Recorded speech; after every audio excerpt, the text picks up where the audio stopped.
pangalan ng basketball player sa talent niya? Wala.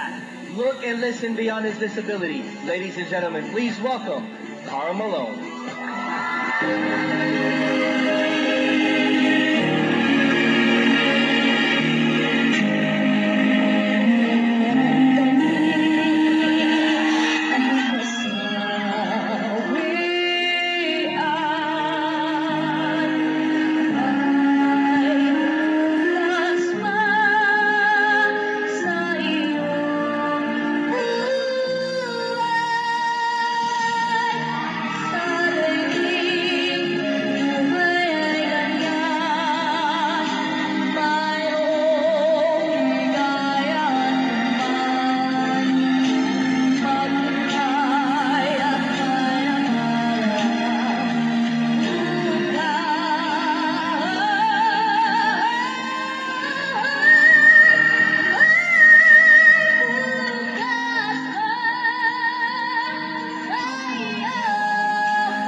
Carl, nandito kami ng iyong Kuya Billy.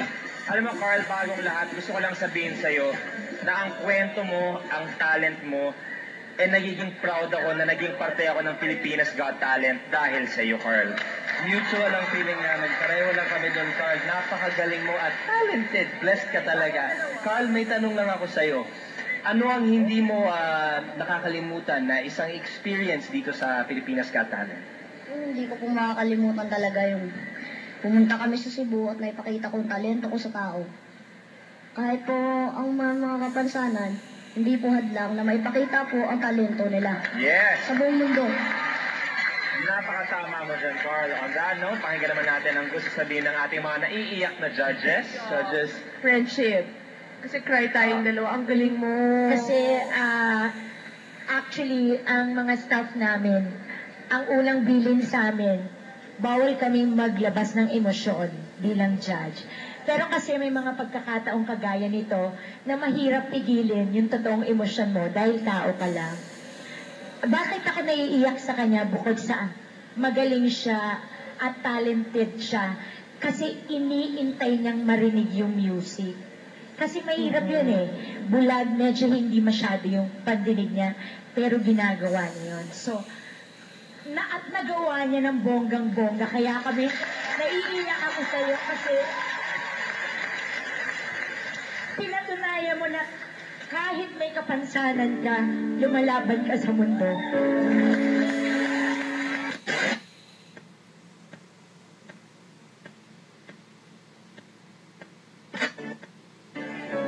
It happens once in a while, diba? Ang dami-daming, with the millions of songs out there, bibihira yung kanta na sobrang angkop sa buhay ng taong kumakanta nun. At ang nangyari ngayon, that's why I always say that the choice of song is so important.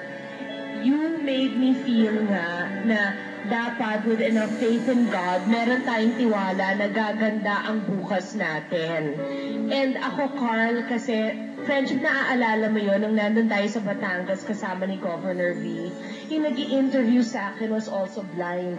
Na works for your mom, Luis. Tapos sinabi niya sa akin na Miss Chris, sana pag nanalo ang kapatid mo, gagawin mo ng paraan na those who are disabled magkakaroon talaga ng new opportunities because you yourself have a special child. And then, kagabi lang kasi si Josh, I gave him a new piano. Ang galing-galing niya talaga tumugtog. So I feel that God blesses you with special gifts to make up for those na binawi niya sa'yo. So ako, Carl, kung akong tatanungin, gustong-gusto ko talaga na ikaw ang maging grand champion namin. Wow! Sir FMG.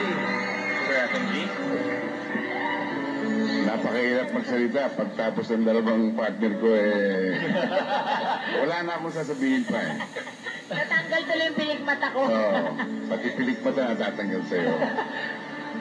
But for your age and because you're blind, you sang well.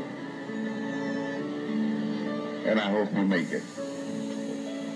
Thank you, judges. We hope